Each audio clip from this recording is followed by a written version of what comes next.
नमस्कार दोस्तों, लखनऊ यूनिवर्सिटी से आपके लिए असिस्टेंट प्रोफेसर की वैकेंसी आई है और ये वैकेंसी आपकी कॉन्ट्रैक्चुअल बेसिस पर है। इस वीडियो में हम जानेंगे कि आपको इसमें अप्लाई कैसे करना है, आपकी एलिजिबिलिटी क्या है, एप्लीकेशन फीस क्या रहने वाली है और बाकी इंपॉर्टेंट इन्फॉर्मेशन जो भी होगी इससे रिलेटेड सब कुछ इस वीडियो में डिस्कस करेंगे। तो सबसे पहले हम जानते हैं कि इसकी लास्ट डेट क्या रहने वाली है। तो 31 मार्च तक 2025 की इसमें आपको अप्लाई करना है। कैसे अप्लाई करना है? ऑनलाइन अप्लाई करना है, जिसका लिंक आपको इस वेबसाइट पर मिलेगा, यानी ये आपकी यूनिवर्सिटी की वेबसाइट है, इस पर आपको मिलेगा, या फिर इस वीडियो के डिस्क्रिप्शन बॉक्स में आप जाइए, वहाँ पर भी आपको डायरेक्ट अप्लाई करने का लिंक मिल जाएगा। सीधा आप एप्लीकेशन फॉर्म पर पहुंचेंगे। ठीक है, तो ये चीज़ हो गई आपकी। अब चलते हैं हम आगे, तो जानते हैं कौन कौन से डिपार्टमेंट हैं आपके जिनके लिए ये वैकेंसी आई है। तो सबसे पहला जो डिपार्टमेंट है जर्नलिज्म है। असिस्टेंट प्रोफेसर की वैकेंसी बताया जैसे कि मैंने आपको, और ये एसटी कैटेगरी के लिए है, इसमें एक वैकेंसी। ठीक है, बाकी अदर कैटेगरी के लिए नहीं है, एसटी के लिए है। फिर लाइब्रेरी साइंस में आपकी जो वैकेंसी है वो एससी के लिए है, एक वैकेंसी। फिजिकल एजुकेशन में भी एक वैकेंसी है और एससी कैटेगरी के लिए ही है। Social work, community medicine and public health एक वैकेंसी है एससी के लिए। फिर सोशल वर्क के लिए जो ये वैकेंसी है उसमें एक वैकेंसी है अनरिजर्व के लिए। और इंस्टीट्यूट ऑफ मैनेजमेंट साइंस में दो वैकेंसीज हैं और ये दोनों के दोनों आपके अनरिजर्व के लिए है। फिर है इंस्टीट्यूट ऑफ मैनेजमेंट साइंस, दो वैकेंसी हैं, दोनों की दोनों ओबीसी के लिए है। इंस्टीट्यूट ऑफ मैनेजमेंट साइंस ये इसमें आपकी एक वैकेंसी है एससी के लिए। फिर commerce MBA finance and accounting में इसमें भी एक वैकेंसी है और वो ओबीसी के लिए है। कॉमर्स बीकॉम इसमें एक वैकेंसी है एससी कैटेगरी के लिए। और कॉमर्स बीकॉम ऑनर्स इसमें आपकी एक वैकेंसी है एससी कैटेगरी के लिए। नेक्स्ट बढ़े आगे, तो आपका जो कॉमर्स है बीकॉम ऑनर्स में ही इसमें भी एक वैकेंसी है ओबीसी की, सॉरी ईडब्ल्यूएस के लिए है, ओबीसी के लिए नहीं है, सॉरी ईडब्ल्यूएस के लिए है। फिर कंप्यूटर साइंस एंड इंजीनियरिंग में है एक वैकेंसी ओबीसी के लिए। ठीक, कंप्यूटर साइंस एंड इंजीनियरिंग में एक वैकेंसी एससी के लिए और फार्मास्यूटिकल केमिस्ट्री इसमें एक वैकेंसी एससी के लिए है। ठीक है, टोटल जो आपकी वैकेंसी का नंबर है वो 17 है। अब इसमें आपकी एलिजिबिलिटी क्या होगी, तो एज़ पर यूजीसी रेगुलेशन उसके अकॉर्डिंग है। तो इसकी हम अभी डिस्कशन करेंगे, दूसरी पीडीएफ में है तो वो हम देखेंगे। और इसमें थोड़ी अदर कंडीशन देख लेते हैं कि क्या क्या है।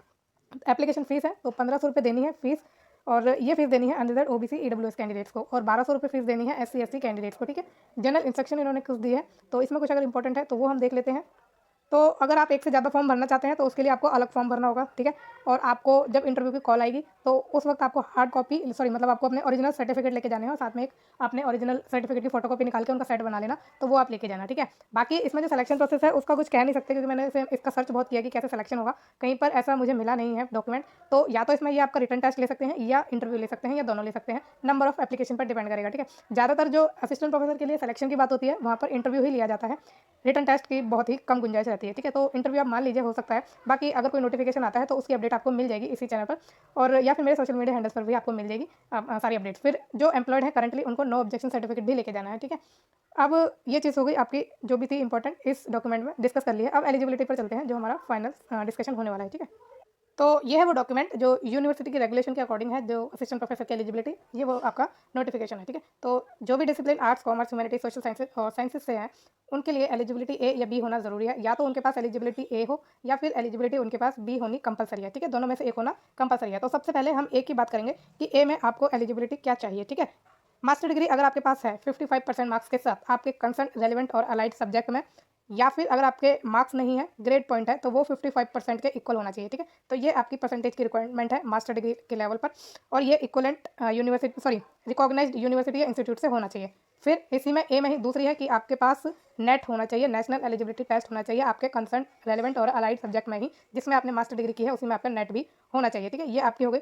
फिर इसमें एक इंपॉर्टेंट बात है कि अगर आपके पास कंसर्न सब्जेक्ट में नेट नहीं है, मतलब आपके सब्जेक्ट में नेट कंडक्ट ही नहीं कराया जाता, तो उस केस में आपको नेट की ज़रूरत नहीं है। बात समझे आप, कि अगर कोई आपका ऐसा सब्जेक्ट है जिसमें नेट कंडक्ट नहीं कराया जाता, नेशनल एलिजिबिलिटी टेस्ट कंडक्ट नहीं होता, तो उस केस में आपको नेट की रिक्वायरमेंट नहीं होगी। तो ए में आपकी ये डिस्कशन हो गई। फिर बी में क्या है कि आपने पीएचडी डिग्री की हो फॉरेन यूनिवर्सिटी से या इंस्टीट्यूशन से, और आपकी जो यूनिवर्सिटी है या इंस्टीट्यूशन है वो टॉप 500 की वर्ल्ड रैंकिंग में आना चाहिए। ठीक है, यूनिवर्सिटी की वर्ल्ड रैंकिंग जो होती है उसमें टॉप 500 में आपकी यूनिवर्सिटी इंस्टीट्यूशन होना चाहिए, और ये जो रैंकिंग है वो किसी भी टाइम की आपकी चल जाएगी, और वो जो रैंकिंग है वो इनमें से किसी एक इंस्टीट्यूशन द्वारा जारी हुई होनी चाहिए। तो पहला इंस्टीट्यूशन आपका क्विकरी असाइनमेंट है, और दूसरा है द टाइम्स हायर एजुकेशन, तीसरा है the academic ranking of world university of the Shanghai Jiaotong university Shanghai. तो इन तीनों में से किसी एक के द्वारा आपकी यूनिवर्सिटी या इंस्टीट्यूशन की रैंकिंग जारी हुई होनी चाहिए। ठीक है, तो ये आपकी चीज़ हो गई।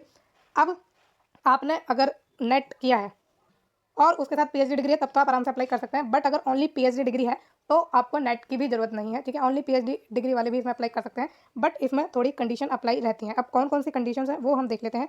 तो the national eligibility test shall be the minimum eligibility for appointment of assistant professor. तो नेट आपकी मिनिमम एलिजिबिलिटी होती है। कंडीशन हम देखते हैं, तो जो आपकी ये provided that the candidate who have been awarded a PhD degree in accordance with the university grant commission regulation 2009 और the university grant commission Regulation 2016 and their subsequent amendment from time to time as the case may be shall be exempted from the requirement of the minimum eligibility condition of NET for requirement and appointment of assistant professor in the university।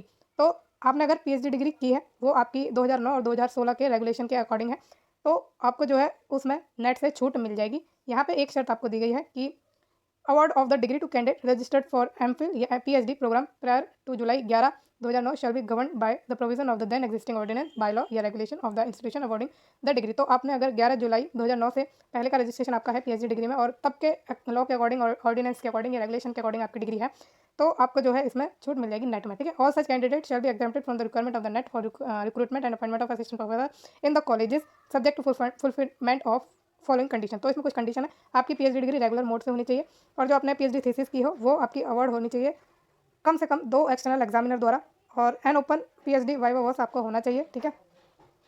और आपने 2 research paper publish किए हों और उसमें से एक कम से कम रेफरेड journal में हो और आपने प्रेजेंट किया हो एटलीस्ट 2 पेपर आपके पीएचडी के बेस पर, ठीक है। और वो conference seminar sponsored funded supported होना चाहिए यूजीसी आईसीएसएसआर या सीएसआईआर या किसी सिमिलर एजेंसी द्वारा।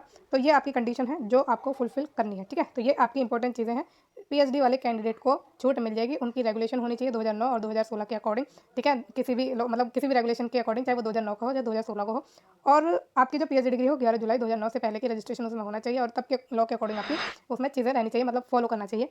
अब इसमें एक इंपॉर्टेंट बात और है कि आपका जो 55% मार्क्स हैं, जो मास्टर डिग्री के मार्क्स हैं ये, उसमें छूट है उन कैंडिडेट्स के लिए जो कैटेगरी से बिलोंग करते हैं, ठीक है। ये चीज़ थोड़ी है इंपॉर्टेंट कि जो भी कैंडिडेट एससी एसटी ओबीसी से बिलोंग करते हैं, पीडब्ल्यूडी से बिलोंग करते हैं, उनको 5% की छूट है, यानी 50% वाले भी इसमें अप्लाई कर सकते हैं। तो ये आपकी सारी डिटेल थी क्वालिफिकेशन से रिलेटेड। अगर आपको कुछ समझने में दिक्कत हुई है या कुछ अनक्लियर रह गया है तो आप मुझे कमेंट के द्वारा पूछ लेना। इस वीडियो को हम यही खत्म करते हैं। कमेंट में जरूर बताना वीडियो कैसी लगी है और चैनल को लाइक शेयर और सब्सक्राइब भी जरूर कर दीजिएगा। Thank you so much.